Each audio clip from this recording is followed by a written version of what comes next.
ದಯಮಾಡಿ ಬೇರೆಯವರ tax time ಕೊಡಿ ಅಂತ ಹೇಳ್ಬಿಡಿ ಸರ್, ಆ ದುಡ್ಡು ನಮ್ಮ ಹತ್ರನೇ ಉಳಿಯುತ್ತೆ. ಅಲ್ಲ ಅದನ್ನ ಟ್ಯಾಕ್ಸ್ ಕಟ್ಬೇಡಿ ಅಂತ ಹೇಳ್ಬಿಡಿ. ಹೌದು, ನಿಮ್ಮ ದುಡ್ಡು ನಿಮ್ಮ ಹತ್ರನೇ ಇರುತ್ತೆ, ನಾವು ತಗೊಂಡೋಗಿ ವಾಪಸ್ ಯಾಕೆ ಕೊಡ್ಬೇಕು? ಅದನ್ನೇ ಹೇಳ್ತಾ ಇರ್ತಕ್ಕಂಥದ್ದು.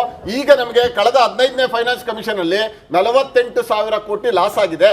ಅರ್ಥ ಆಗ್ತದೆ. ಈಗ 16ನೇ ಕಮಿಷನ್ ಅಲ್ಲಿ ಹೇಳ್ತಾ ಇದೀವಿ, ಉತ್ತರ ಪ್ರದೇಶಕ್ಕೆ ನಾವು ₹1 19 ಕೊಡೋ ಬದಲು ಈಗ ರಾಮನ್ ದೇವಸ್ಥಾನ ಆಗಿದೆ, ಇದು SBI ರಿಸರ್ಚ್ ಅವ್ರು ಹೇಳಿದ್ದಾರೆ, ಅಲ್ಲಿ ಇವಾಗ 15 ಲಕ್ಷ ಕೋಟಿ ಈ ವರ್ಷ ವರಮಾನ ಬರೋದಿದೆ ಅಂತೇಳಿ. ಅವ್ರಿಗೆ ಆ ವರಮಾನ ನಮ್ಮಿಂದ ಹೋಗ್ತಕ್ಕಂಥ ಟ್ಯಾಕ್ಸ್ ಕಟ್ ಮಾಡಿ ಆ ಟ್ಯಾಕ್ಸ್ ನಮ್ಗೆ ಕೊಡಿ ಅಂತ ಕೇಳ್ತೀನಿ. ಆಮೇಲೆ ಹೇಳ್ತಕ್ಕಂಥದ್ದು, ಈ ದೇಶವನ್ನ ಬಿಟ್ಟು ಹೋಗ್ತಾ ಇರ್ತಕ್ಕಂಥ 20 ಲಕ್ಷ ಜನದಲ್ಲಿ ಬರೀ ಇವರು ಉದ್ದಿಮೆದಾರರುಗಳಿದ್ದಾರೆ. ದೇಶದಲ್ಲಿ ನೀವು ಏನೇ ಸಬ್ಸಿಡಿ ಕೊಡ್ತಾ ಇದ್ರು ಉಳಿತಾ ಇಲ್ಲ.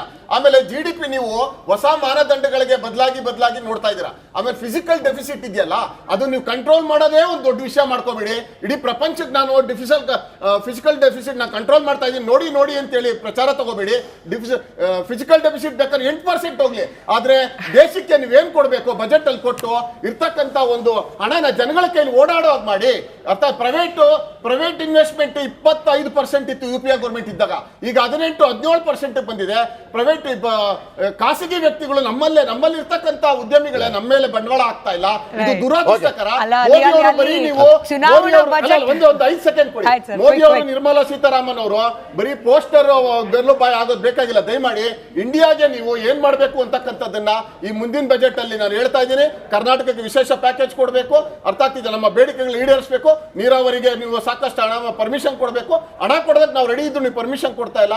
ಹಾಗಾಗಿ ಇಂಡಸ್ಟ್ರಿಯಲ್ಗೆ ಇನ್ನಷ್ಟು ಕೊಡಬೇಕು, ಕರೆಂಟ್ಗೆ ಒತ್ತನ್ನ ಕೊಡಬೇಕು. ಕರೆಂಟ್ ನೀವು ಇದು ಮಾಡ್ತಾ ಇಲ್ಲ, ಕಲ್ಲಿದ್ಲಾಗ್ಲಿ ಮತ್ತೊಂದಾಗ್ಲಿ ನೀವು ಸಪ್ಲೈ ಮಾಡೋದ್ರಲ್ಲಿ ತೊಂದರೆ ಆಗ್ತಿದೆ. ಎಜುಕೇಶನ್ ನೀವು ಸರಿಯಾದ ಮಟ್ಟಕ್ಕೆ ಸಿಗ್ದೋಗೆ ಕೆಲಸ ಅನ್ಎಂಪ್ಲಾಯ್ಮೆಂಟ್ ಜಾಸ್ತಿ ಇದೆ. ಕೈಲಿ ದುಡ್ಡು ಕೊಡಿ, ಜನಗಳಿಗೆ ನೀವು ಸಾಕಷ್ಟು ಹಣ ಕೊಡಿ. ಬೆಂಗಳೂರಿಗೆ ಒಂದು ಒಂದು ವೇಳೆ ರಾಹುಲ್ ಗಾಂಧಿ ಏನಾದ್ರು ಪ್ರಧಾನಮಂತ್ರಿ ಆದ್ರೆ ಈ ರಾಮಕೃಷ್ಣ ಅವರು ಹೇಳಿದ್ದನ್ನ ಕ್ಲಿಪ್ ಅನ್ನ ಕಟ್ ಮಾಡಿ ಅವ್ರಿಗೆ ಅಲ್ಲ, ಅದಕ್ಕೆ ಹೇಳಕ್ ಹೊರಟಿದ್ದೆ. ಅಲ್ಲಿ ಎಲೆಕ್ಷನ್ ಬಜೆಟ್ ಆಗುತ್ತೋ ಇಲ್ಲೋ ಗೊತ್ತಿಲ್ಲ, ಎಲೆಕ್ಷನ್ ಮೂಡ್ ಸೆಟ್ ಅಂತೂ ಮಾಡಿದ್ರು ರಾಮಕೃಷ್ಣ ಅವರು. ಅಶ್ವಥ್ ನಾರಾಯಣ್ ಒಂದ್ ಪ್ರತಿಕ್ರಿಯೆ. ಅಶ್ವಥ್ ನಾರಾಯಣ್ ಗೌಡ್ರು ನೇರ ಸಂಪರ್ಕದಲ್ಲಿದ್ದಾರೆ. ಸರ್ ನಮಸ್ಕಾರ, ಧ್ವನಿ ತಲುಪ್ತಾ ಇದೆ ಅಂತ ಭಾವಿಸ್ತೀನಿ.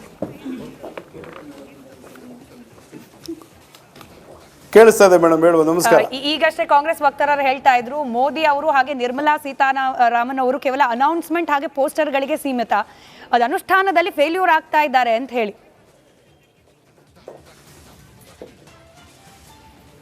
ನೋಡಿ, ಈಗಾಗಲೇ ನರೇಂದ್ರ ಮೋದಿಯವರು 2014ರಿಂದ 2024 ಅವಧಿನಲ್ಲಿ ನಾವಿದ್ದೀವಿ.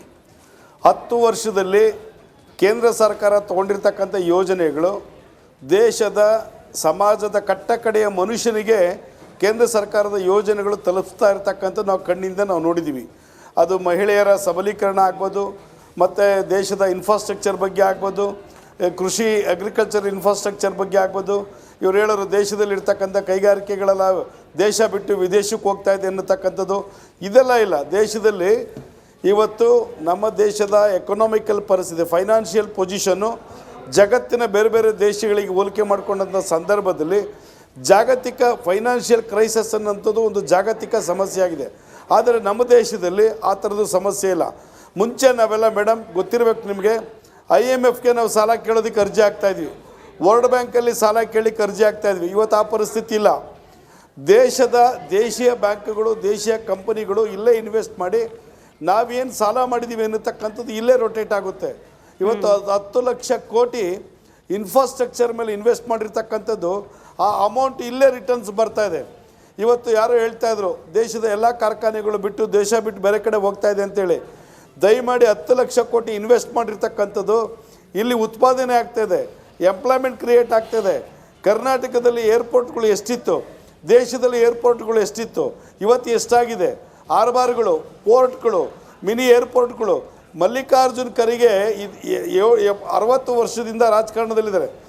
ಮೋದಿಯವರು ಬಂದ ಮೇಲೆ ಬೀದರ್ಗೆ ಏರ್ಪೋರ್ಟ್ ಬಂತು. ಅರ್ಥ ಮಾಡ್ಕೋಬೇಕು ಸ್ನೇಹಿತರು, ಈ ರೀತಿ ಒಂದು ಏರ್ಪೋರ್ಟ್ ಬಂದರೆ ಹೊಸದಾಗಿ ಎಷ್ಟು ಎಂಪ್ಲಾಯ್ಮೆಂಟ್ ಕ್ರಿಯೇಟ್ ಆಗುತ್ತೆ, ಎಷ್ಟು ಫ್ಲೈಟ್ಗಳು ಲಾಂಚ್ ಆಗುತ್ತೆ ಬರುತ್ತಲ್ಲ. ನೀವು ಇವತ್ತು ರೈತರಿಗೆ ಡೈರೆಕ್ಟ್ ಬೆನಿಫಿಟ್ ಸ್ಕೀಮಲ್ಲಿ ಕರ್ನಾಟಕದ 58 ಲಕ್ಷ ರೈತರಿಗೆ ನೇರವಾಗಿ ಅವ್ರ ಅಕೌಂಟಿಗೆ ದುಡ್ಡು ಆಗ್ತದೆ ಅಂತ. ಫಾರ್ಮರ್ಸ್ ರೈತರ ಸಬಲೀಕರಣ ಆಗಲಿಲ್ವಾ? ಮಹಿಳೆಯರಿಗೆ ಇವತ್ತು ನೀವು ಲೆಕ್ಕ ತಗೊಳ್ಳಿ 2010ನಲ್ಲಿ ಈ ದೇಶದ ಎಷ್ಟು ಕೋಟಿ ಜನ ಗ್ಯಾಸ್ ಯೂಸ್ ಮಾಡ್ತಾಯಿದ್ರು, ಇವತ್ತು ಎಷ್ಟು ಕೋಟಿ ಜನ ಗ್ಯಾಸ್ ಯೂಸ್ ಮಾಡ್ತಾ ಇದ್ದಾರೆ ಅಂತದನ್ನು ತಿಳ್ಕೊಬೇಕು. ಇವತ್ತು ಎಷ್ಟು ಕೋಟಿ ಮನೆಗಳಿಗೆ ಗ್ಯಾಸ್ ಕನೆಕ್ಷನ್ಸ್ ಬಂದಿದೆ. ಕರೆಂಟ್ ಇಲ್ಲದೆ ಈ ದೇಶದಲ್ಲಿ ಎಷ್ಟೋ ಲಕ್ಷಾಂತರ ಹಳ್ಳಿಗಳಿತ್ತು. ಇವತ್ತು ನೀವೇನು ಹೇಳಿದ್ರೆ ಪವರ್ ಪ್ರಾಬ್ಲಮ್ ಇದೆ ಅಂತ ಹೇಳಿದ್ರೆ, ಕರ್ನಾಟಕದಲ್ಲಿ ಪವರ್ ಪ್ರಾಬ್ಲಮ್ ಇದೆ, ದೇಶದಲ್ಲಿ ಪವರ್ ಸರ್ಪ್ಲಸ್ ಇದೆ. ನೀವು ತಗೊಳ್ಳಿ ಅದನ್ನ, ಕರ್ನಾಟಕದಲ್ಲಿ ನೀವು ಫೀಡರ್ನ ಬುಕ್ ಮಾಡಿಕೊಂಡು ಕರ್ನಾಟಕ ಶಾರ್ಟ್ ಫಾಲ್ ಇದೆ ಕರ್ನಾಟಕದಲ್ಲಿ. ಕರ್ನಾಟಕದಲ್ಲಿ ಶಾರ್ಟ್ ಫಾಲ್ ಇದೆ, ಕೇಂದ್ರದಲ್ಲಿ ಎಕ್ಸಸ್ ಇದೆ. ನೀವು ತಗೊಳ್ಳಿ ಅದನ್ನ, ಫೀಡರ್ ಚಾನೆಲ್ಗಳನ್ನು ನೀವು ಮೊದಲೇ ಬುಕ್ ಮಾಡ್ಕೋಬೇಕು, ತಗೋಬೇಕು. ನೀವು ಅದನ್ನ ತಗೊಳ್ಳೋದನ್ನ ನೀವು ಕೇಂದ್ರ ಸರ್ಕಾರದ ಮೇಲೆ ಗುಬೆ ಕೂರಿಸಿದ್ರೆ ಸರ್ಪ್ಲಸ್ ಇದೆ ಪವರ್, ಗೊತ್ತಾ? ಕೇಂದ್ರದಲ್ಲಿ ಇವತ್ತು ಸೋಲಾರ್ ಪವರ್ ಎಕ್ಸಸ್ ಇದೆ, ನಮಗೆ ಹೈಡ್ರೋ ಪವರ್ ಎಕ್ಸಸ್ ಇದೆ.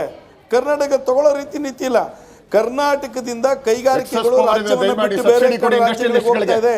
ದಯಮಾಡಿ ಅದನ್ನ ನೀವು ದಯಮಾಡಿ ಇಂಡಸ್ಟ್ರಿಯಲಿಸ್ಟ್ಗಳಿಗೆ ಸಬ್ಸಿಡಿ ಕೊಡಿ. ಸಬ್ಸಿಡಿ ಕೊಡ್ತಾರೆ, ಸಬ್ಸಿಡಿ ಕೊಡ್ತಾ ಇದ್ದಾರೆ. ಇಂಡಸ್ಟ್ರಿಗಳು ಬದುಕೊಳ್ತವೆ, ಸರ್, ನಮ್ಮಲ್ಲೇ ಉತ್ಪನ್ನ ಆಗುತ್ತೆ, ನಮ್ಮಲ್ಲೇ ಉತ್ಪತ್ತಿ ಆಗುತ್ತೆ, ಕೆಲಸ ಕೊಡ್ತಾರೆ. ಅದಾನಿ ಕೊಟ್ರೆ ಬರೀ ಅವರಿಬ್ರು ಕೊಟ್ರೆ ಆಗೋದಿಲ್ಲ, ಅದಾನಿ ಅಂಬಾನಿ ಕೊಟ್ರೆ ಆಗೋದಿಲ್ಲ. ನೀವು ಅವ್ರ ಮೇಲೆ ಯಾಕೆ ನೀವು ನೀವು ಕೇಳ್ರಿ, ಪವರ್ ಟಾರಿಫ್ ಯಾಕೆ ಜಾಸ್ತಿ ಮಾಡಿದ್ರೆ ಸ್ಮಾಲ್ ಇಂಡಸ್ಟ್ರೀಸ್ಗಳ ಮೇಲೆ? ನೀವು ಒಂದ್ ಕಡೆ ಉಚಿತ ಕೊಡ್ತೀವಿ ಅಂತ ಹೇಳ್ತೀರಾ, ಇನ್ನೊಬ್ರ ಮೇಲೆ ಪವರ್ ರೇಟ್ ಜಾಸ್ತಿ ಮಾಡ್ತೀರಾ. ಉದ್ಯಮಿಗಳು ಬಾಗಿಲಾಗೋದಕ್ಕೆ ಕಾರಣ ರಾಜ್ಯ ಸರ್ಕಾರದ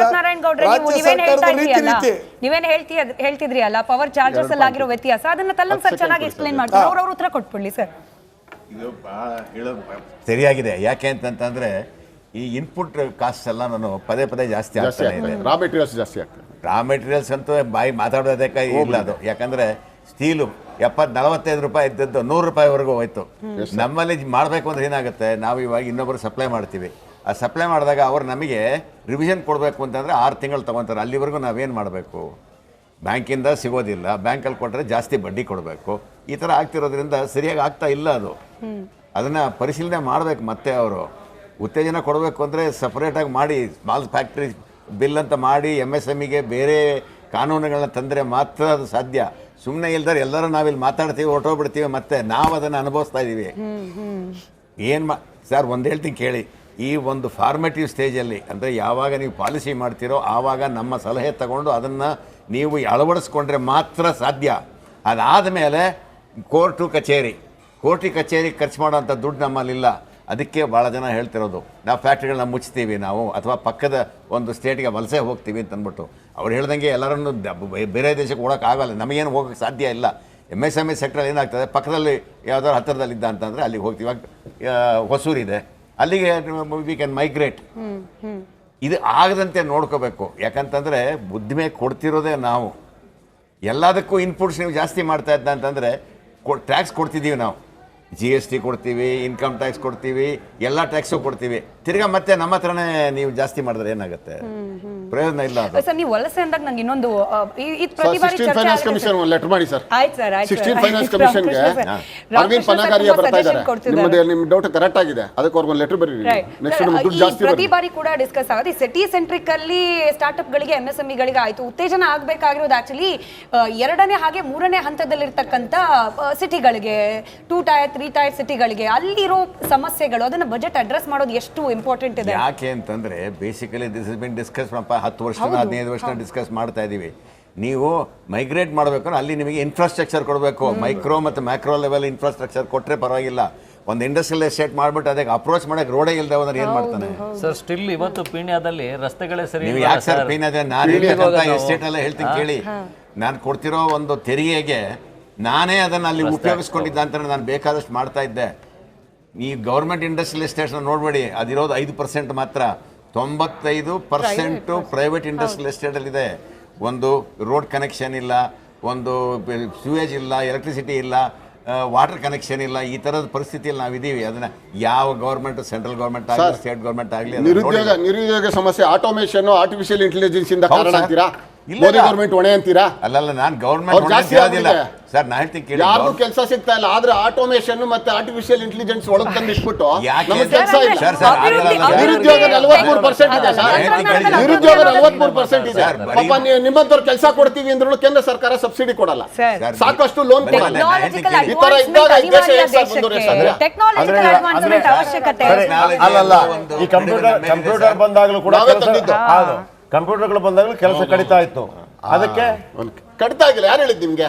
ಇವಾಗ ಇವಾಗ ಅಶ್ವತ್ಥನಾರಾಯಣ ಸರ್ ಹೇಳ್ತಾ ಇದ್ರು DDB ಎಷ್ಟಾಗಿದೆ, ಜನಗಳಿಗೆ ನೇರವಾಗಿ ತಲುಪ್ತಾ ಇದೆ. ಆರ್ಟಿಫಿಷಿಯಲ್ ಇಂಟೆಲಿಜೆನ್ಸ್ ಬಂದಾಗಲೂ ಆಧಾರ್ ಕೂಡ ತಂದವ್ರು ಅದಕ್ಕೆ ನಾವೇ ಸರ್. ಸರ್, ಆರ್ಟಿಫಿಷಿಯಲ್ ಇಂಟೆಲಿಜೆನ್ಸ್ ಬಂದಾಗಲೂ ಕೂಡ ಅದಕ್ಕೆ ತಕ್ಕಂತ ರೀತಿಯಲ್ಲಿ ಅಶ್ವತ್ಥನಾರಾಯಣ ಗೌಡ್ರು. ಬರೀ ಜ್ಞಾನ ಬೆಳೆಸಕ್ಕಷ್ಟೇ ಕಂಪ್ಯೂಟರ್ ತಂದಿದ್ದು. ಕಂಪ್ಯೂಟರ್ ತರ್ಬೇಕಾದ್ರೆ ಅಶ್ವತ್ಥನಾರಾಯಣ ಸರ್ ಹೇಳ್ತಾ ಇದ್ರು ಮೇಡಮ್, ಡೈರೆಕ್ಟ್ ಮೇಡಮ್, ಬೆನಿಫಿಟ್ ಆಗ್ತಾ ಇದೆ ಎಲ್ಲರಿಗೂ ಅಂತೇಳಿ. ಆ ಟೆಕ್ನಾಲಜಿ ತಂದಂತವ್ರು ನಾವೇ ಸ್ವಾಮಿ. ಆಧಾರ್ ತಂದಂತವ್ರು ನಾವು ಆಯ್ತು, ಸ್ವಾಮಿ. ರಾಮಕೃಷ್ಣ ಸರ್, ಪ್ರಶ್ನೆ ಕೇಳಿದ್ರು, ಉತ್ತರ ಕೊಟ್ಬಿಡಿ ಬಿಡಿ. ಹಾಗಾಗಿ ಉತ್ತರ ಕೊಟ್ಬಿಡಿ ಬಿಡಿ. ಆಯ್ತು, ಅದೇ ರಾಮಕೃಷ್ಣ ಬಿಜೆಪಿ ಅವ್ರು ಕೇಳಿದ್ರೆ ನಿಮ್ಗೆ ಯಾಕೆ ಕೋಪ? ಇಷ್ಟೊತ್ತವರೆಗೂ ಅವ್ರು ಉತ್ತರ ಕೊಡ್ಬೇಕಲ್ಲ, ಉತ್ತರ ಕೊಡ್ಬೇಕು. ಪಕ್ಷಪಾತ ಮಾಡ್ತೀರಿ. ಒಂದ್ ಕಡೆ ಇರಿ ಚಿಕನ್ ಆಗಿ. ಆಯ್ತು ಸರ್, ಪೊಲಿಟಿಕಲ್ ಡಿಬೇಟ್ ಅಲ್ಲ ಬಿಡಿ sir. Budget based debate. Ashwath Narayana ಗೌಡ್ರು ಅದಾದ್ಮೇಲೆ ರಾಜು ಸರ್. ಉತ್ತರ ಕೊಟ್ರೆ ಬೇಜಾರು. ಅಶ್ವಥ್ ನಾರಾಯಣ ಗೌಡ್ರು ವಿಷಯಕ್ಕೆ ಬರೋಣ. ಟೈಮ್ ಕಮ್ಮಿ ಇದೆ, ಬಜೆಟ್ ಮಂಡನೆ ಪ್ರಾರಂಭ ಆಗುತ್ತೆ. ಅಶ್ವಥ್ ನಾರಾಯಣ ಗೌಡ್ರು ಅದಾದ್ಮೇಲೆ ರಾಜು ಒಂದ್ ನಿಮಿಷ ಪ್ರತಿಕ್ರಿಯೆ ಅವ್ರಿನ್ನೂ ಕೇಳಿ ಮೇಡಮ್, ಅವ್ರು ದಯಮಾಡಿ ಅವ್ರು ಇನ್ನೂ ಎಲ್ಲೋ ಇದ್ದಾರೆ ನೋಡಿ ಮೇಡಮ್. ಅವರು ಸ್ಟುಡಿಯೋದಲ್ಲಿ ಕೂತ್ಕೊಂಡು ಮಾತಾಡ್ತಾ ಇದ್ದಾರೆ. ಅವರು ಸ್ಟುಡಿಯೋದಲ್ಲಿ ಕೂತ್ಕೊಂಡು ಮಾತಾಡ್ತಾ ಇದ್ದಾರೆ, ನಾನು BJP ಆಫೀಸಲ್ಲಿ ಕೂತ್ಕೊಂಡು ಮಾತಾಡ್ತೀನಿ. ಟೆಕ್ನಾಲಜಿ ಎಷ್ಟು ಅಡ್ವಾನ್ಸ್ ಇದೆ ಅವ್ರು ಅರ್ಥ ಮಾಡ್ಕೋಬೇಕು. ಅವ್ರಿಗೆ ಇರ್ಬೇಕು ಬರ್ಬೇಕು, ಈ ತರ ಇಲ್ಲ. ಇವ್ರು ಹೇಳ ಇವತ್ತು ಸರ್ ಅವ್ರು ಮಾತಾಡ್ಬಿಡ್ಲಿ ಸರ್. ದಯಮಾಡಿ ಕೇಳಿಸ್ಕೊಳ್ರಿ. ಎಲ್ಲ ನೀವೇ ತಂದಿರೋದು, ಕನೆಕ್ಟ್ ಇದ್ದಾರೆ, ಮಾತಾಡ್ಲಿ. ನೀವೇ ತಂದಿರೋದು ಕೇಳಿಸ್ಕೊಂಡು ಆಧಾರ್ ಕಾರ್ಡ್ ನಾವೇ ತಂದಿರೋದು. ನಿಮ್ಮ ಮಾತಾಡೋದನ್ನ ನೀವು ಕೇಳಿಸ್ಕೊಳ್ಳೋದು ತಾಳ್ಮೆ ಇಲ್ವಲ್ಲ? ಎಲ್ಲ ನೀವೇ ರಾಮಕೃಷ್ಣ ತಂದಿರೋದು, ಸರ್. ಎಲ್ಲ ನೀವೇ ತಂದಿರೋದ್ರಿ. Yes, very good, thank you. ಒಂದ್ ನಿಮಿಷ ಕೇಳಿಸ್ಕೊಳ್ರಿ ರಾಮಕೃಷ್ಣ ಅವ್ರೆ, ಕೇಳಿಸ್ಕೊಳ್ಳಿ ಒಂಚೂರು. ಆಧಾರ್ ಕಾರ್ಡು ನೀವೇ ತಂದಿರೋದು, ಎಲ್ಲ ನೀವೇ ತಂದಿರೋದು. ಈ ದೇಶದ ಇಲ್ಲಿ ಅವ್ರು ಮಾಡ್ಲಿ ಸ್ವಲ್ಪ. ಕೇಳಿಸ್ಕೊಳ್ಳಿ ದಯಮಾಡಿ. ರಾಮಕೃಷ್ಣ ಅವರೇ, ಟೆಕ್ನಾಲಜಿನ ಇವತ್ತು ನಾವು ಅಕ್ಸೆಪ್ಟ್ ಮಾಡ್ಕೋಬೇಕು, ಟೆಕ್ನಾಲಜಿನ ಉಪಯೋಗಿಸ್ಕೋಬೇಕಾಗ್ತದೆ. ಇವತ್ತು ಒಬ್ಬ ವಿದೇಶದ ಜರ್ಮನಿಂದ ಬಂದಂಥವ್ರ ಅಧ್ಯಕ್ಷರು ಹೂವು ಮಾರೋಳು ಒಬ್ಬ ಮಹಿಳೆ ಫೋನ್ ಪೇನಲ್ಲಿ ದುಡ್ಡನ್ನು ತೆಗೆದುಕೊಳ್ತಾರೆ, ಬ್ಯಾಂಕ್ಗೆ ಹೋಗೋದೇ ಇಲ್ಲ. ಅಕ್ಸೆಪ್ಟ್ ಮಾಡ್ಕೋಬೇಕಲ್ಲ ಅದನ್ನ. ಇವತ್ತು ಜಗತ್ತಿನಲ್ಲಿ ಫೋನ್ ಪೇ, ಗೂಗಲ್ ಪೇ ಅನ್ನತಕ್ಕಂಥದ್ದು ದೇಶ ನಂಬರ್ 1ನಲ್ಲಿದೆ. ಕಾರಣ ಏನು? ಇದರಿಂದ ಕರಪ್ಷನ್ಸ್ ತಪ್ತದೆ. ರಾಜೀವ್ ಗಾಂಧಿ ಅವ್ರು ಏನು ಹೇಳಿದ್ರು? ಕೇಂದ್ರ ಸರ್ಕಾರ ₹1 ಬಿಡುಗಡೆ ಮಾಡಿದ್ರೆ 15 ಪೈಸೆ ಮಾತ್ರ ಹೋಗುತ್ತೆ ಅನ್ನತಕ್ಕಂಥದ್ದು ಹೇಳಿದ್ರು. ಈ ಟೆಕ್ನಾಲಜಿಯಿಂದ ಈ ಸೋರಿಕೆ ತಪ್ಪಿದೆ. ನೇರವಾಗಿ ರೈತನಿಗೆ ಅನುಕೂಲ ಆಗುತ್ತೆ. ಒಂದು ಪೆನ್ಷನ್ ದುಡ್ಡು ತಗೋಬೇಕಾದ್ರೆ ₹100 ಪೆನ್ಷನ್ ಪೆನ್ಷನ್ ದುಡ್ಡು ಬಂದ್ರೆ ₹10 ಲಂಚ ಕೊಡ್ಬೇಕಾಯ್ತು ಅವ್ರಿಗೆ. ಆ ತರ ಇಲ್ಲ. ಆದ್ರೆ ಇವತ್ತು ಇಂಪ್ರೂವ್ ಆಗಿದೆ, ತೆಗೆದುಕೋಬೇಕದನ್ನ. ಇವತ್ತು ಮೇಡಮ್, ನಾನು ಒಂದು ಉದಾಹರಣೆ ನಾನು ಹೇಳ್ತೀನಿ. ಇವರೇನು ಎಂಪ್ಲಾಯ್ಮೆಂಟ್ ಕಿತ್ಕೊಂಡ್ಬಿಟ್ರು ಅಂತ ಹೇಳ್ತಾರೆ ನೋಡಿ. 9,800 ಕೋಟಿ ರೂಪಾಯಿನಲ್ಲಿ 9,800 ಕೋಟಿ ರೂಪಾಯಿ ಬೆಂಗಳೂರು ಟು ಮೈಸೂರಿಗೆ ಒಂದು ಹೈವೇ ಎಕ್ಸ್ಪ್ರೆಸ್ ಆಯಿತು. ಒಂದು ಪತ್ರಿಕೆಯಲ್ಲಿ ಬರೆದಿದ್ರು 9,800 ಕೋಟಿ ರೂಪಾಯಿ ಇನ್ವೆಸ್ಟ್ ಮಾಡಿದ್ರಿಂದ 6,000 ಜನಕ್ಕೆ 4 ವರ್ಷಗಳ ಕಾಲ ಉದ್ಯೋಗ ಸಿಕ್ತು. ಟೋಲ್ ಜಾಸ್ತಿ ಆಯ್ತಲ್ಲ. 10 ಲಕ್ಷ ಕೋಟಿ ಇನ್ಫ್ರಾಸ್ಟ್ರಕ್ಚರ್ ಮೇಲೆ ಇನ್ವೆಸ್ಟ್ ಮಾಡಿದ್ದಾರೆ. ಎಷ್ಟು ಎಂಪ್ಲಾಯ್ಮೆಂಟ್ ಕ್ರಿಯೇಟ್ ಆಗಿರ್ಬೇಕು. ಕಾಂಗ್ರೆಸ್ ಇದನ್ನ ಅರ್ಥ ಮಾಡ್ಕೋಬೇಕು. ಇದನ್ನ ಇನ್ಫ್ರಾಸ್ಟ್ರಕ್ಚರ್ ಮೇಲೆ ಇನ್ವೆಸ್ಟ್ ಮಾಡಿದ್ರೆ ಎಂಪ್ಲಾಯ್ಮೆಂಟ್ ಕ್ರಿಯೇಟ್ ಆಗುತ್ತೆ. ಇಲ್ಲಿ ನಮ್ಮ ಆಲೋಚನೆ ಏನಂದ್ರೆ, ಕರ್ನಾಟಕ ಸರ್ಕಾರ, ಹಿಂದಿನ ಸರ್ಕಾರ ಕೊಡ್ತಿದ್ದಂತ 2 ಲಕ್ಷ ಏನು 2 ಲಕ್ಷ ನಿಮ್ಮ ಏನು ಹೆಲ್ತ್ ಕಾರ್ಡ್ ಕೊಡ್ತಾ ಇತ್ತು. ಆ ಹೆಲ್ತ್ ಕಾರ್ಡಲ್ಲಿ ಯಾವ ರೀತಿ ಬಳಕೆ ಆಗ್ತಾ ಇತ್ತು ಅಂದರೆ, ಸಂಪೂರ್ಣ 2 ಲಕ್ಷನೂ ಯಾವುದೇ ಕಾಯಿಲೆಗಾದರೂ ಬಳಕೆ ಆಗ್ತಿತ್ತು. ಈ ಆಯುಷ್ಮಾನ್ ಯೋಜನೆ ಬಂದ ಮೇಲೆ ಕೆಲವು ಕಾಯಿಲೆಗಳಿಗೆ ಮಾತ್ರ ಸೀಮಿತ ಮಾಡಿದ್ರು. ಬಹುಶಃ ಇಂಥ ವಿಚಾರಗಳಲ್ಲಿ ಸರ್ಕಾರ ಇನಿಷಿಯೇಟ್ ತಗೊಂಡು ಅದನ್ನ ಬದಲಾವಣೆ ಮಾಡಬೇಕು. ಈಗ ಒಬ್ಬ ಬಡವ ಒಂದು ಹಾಸ್ಪಿಟ್ಲ್ಗೆ ಹೋಗ್ತಾನೆ, ಜ್ವರ ಅಂತ ತೋರ್ಸಕ್ ಹೋದಾಗ ನೀವು ಹಣ ಕೇಳಿದಾಗ ಅವನ ಹತ್ರ ದುಡ್ಡಿಲ್ಲ ಅಂದ್ರೆ ಅವ್ನು ಏನ್ ಮಾಡ್ತಾನೆ? ಸುಧಾರಣೆ ಮಾಡೋದಕ್ಕೆ ಅವಕಾಶ ಇದೆ. ಹೌದು, ಖಂಡಿತ. ಅಲ್ಲೇ ಯಾಕೆ ಇದನ್ನ ಈ ಸಂದರ್ಭದಲ್ಲಿ ಎತ್ತಾ ಇದ್ದೀನಿ ಅಂದ್ರೆ, ಇಂಥ ವಿಚಾರಗಳಲ್ಲಿ ಜನಗಳಿಗೆ ತಲುಪಬೇಕಾದಂತ ಯೋಜನೆಗಳು ಬರೀ ಕಾರ್ಡಲ್ಲಿ ಮಾತ್ರ ಉಳ್ಕೋಬಾರ್ದು. ಈಗ ಕೆಲವು ಸೆಂಟ್ರಲ್ ಬಜೆಟ್ಗಳು ಬರ್ತವೆ, ರಾಜ್ಯ ಸರ್ಕಾರಕ್ಕೆ ಬರ್ತವೆ. ಯಾವುದೋ ಒಂದು ಯೂನಿವರ್ಸಿಟಿಗೆ ಒಂದಷ್ಟು ದುಡ್ಡು ಬಂತು, ಅದು ಬಳಕೆ ಮಾಡಿದಂತ ಸಂದರ್ಭದಲ್ಲಿ ಅಲ್ಲಿ ಬಳಕೆ ಆಗುತ್ತೆ, ಇಲ್ಲ ವಾಪಸ್ ಹೋಗುತ್ತೆ ಅನ್ನೋ ಪರಿಸ್ಥಿತಿಗಳು ನಿರ್ಮಾಣ ಆದಾಗ ಏನಾಗುತ್ತೆ, ಬಡ್ಜೆಟ್ಗಳು ಬರೀ ಪುಸ್ತಕದಲ್ಲಿ ಮಾತ್ರ ಉಳ್ಕೋತವೆ, ನಂಬರ್ಗಳು ಆಗಿ ಮಾತ್ರ ಉಳ್ಕೋತವೆ. ಇಂಥ ಬಡ್ಜೆಟ್ಗಳು ಕೊಡುವಾಗ ಸ್ವಲ್ಪ ಡಿವಿಯೇಷನ್ ಕೊಡಬೇಕು, ಮತ್ತೆ ಜನಗೆ ಈಸಿಯಾಗಿ ರೀಚ್ ಆಗೋ ರೀತಿ. ಸರ್ ಅವಲ್ಲೇ ಒಂದು ಮಾತು ಹೇಳ್ತಾ ಇದ್ರು, ಒಂದು ಕಮಿಟಿ ಕರಿಬೇಕು, ಒಂದು ಚರ್ಚೆ ಮಾಡಬೇಕು ಅಂತ. ಆ ಚರ್ಚೆಗಳಾದಾಗ ಅಟ್ಲೀಸ್ಟ್ ಇಲ್ಲಿ ಸಾಧಕ ಬಾಧಕಗಳೇನು, ಮತ್ತೆ ಈಗ ಇಂಡಸ್ಟ್ರಿಯಲ್ ಏರಿಯಾಗಳು ಸಾಕಷ್ಟು ಇಂಡಸ್ಟ್ರಿಯಲ್ ಏರಿಯಾಗಳು ಕ್ರಿಯೇಟ್ ಆಗಿದೆ. ಈಗ ತುಮಕೂರಿನಲ್ಲಿ ನಾವು ಫುಡ್ ಪಾರ್ಕ್ ಥೀಮ್ ಮಾಡಿದ್ರು. ಲಿಟ್ರಲಿ ಇವತ್ತು ಅಲ್ಲಿ ರಸ್ತೆಗಳಿಲ್ಲ, ಕುಡಿಯೋ ನೀರಿನ ವ್ಯವಸ್ಥೆಗಳಿಲ್ಲ. ನಾವ್ ಯಾವ್ದೇ ಒಂದು ಇಂಡಸ್ಟ್ರಿಯಲ್ ಏರಿಯಾ ಮಾಡೋಕ್ಕೂ ಮುಂಚೆ ಅಲ್ಲಿ ಬೇಕಾದಂತ ಫೆಸಿಲಿಟೇಟ್ ಮಾಡಬೇಕು. ಆ ಫೆಸಿಲಿಟೇಟ್ ಮಾಡಿ ನಂತರ ಇಂಡಸ್ಟ್ರಿಯಲ್ ಏರಿಯಾ ಮಾಡಿದಂತ ಸಂದರ್ಭದಲ್ಲಿ ಒಂಚೂರು ಹಣನೂ ಜಾಸ್ತಿ ಹರಿದು ಬರುತ್ತೆ, ಸರ್ಕಾರಕ್ಕೂ ಆದಾಯ ಬರುತ್ತೆ. ಬರೀ GST ಆಗ್ಲಿ ಮತ್ತೆ ಪ್ರಾಪರ್ಟಿ ಟ್ಯಾಕ್ಸ್ ಗಳಲ್ಲಿ ಇವನ್ನ ರೈಸ್ ಮಾಡ್ಕೊಂತ ಹೋಗ್ತಾ ಇದ್ರೆ ಜನಗಳ ಮೇಲೆ ಹೊರೆ ಬೀಳುತ್ತೆ. ಒಬ್ಬ ಜನಸಾಮಾನ್ಯ ಪರ್ಚೇಸ್ ಮಾಡ್ಲಿಕ್ಕೆ ಕಷ್ಟ ಆಗುತ್ತೆ. ಈ ದೇಶ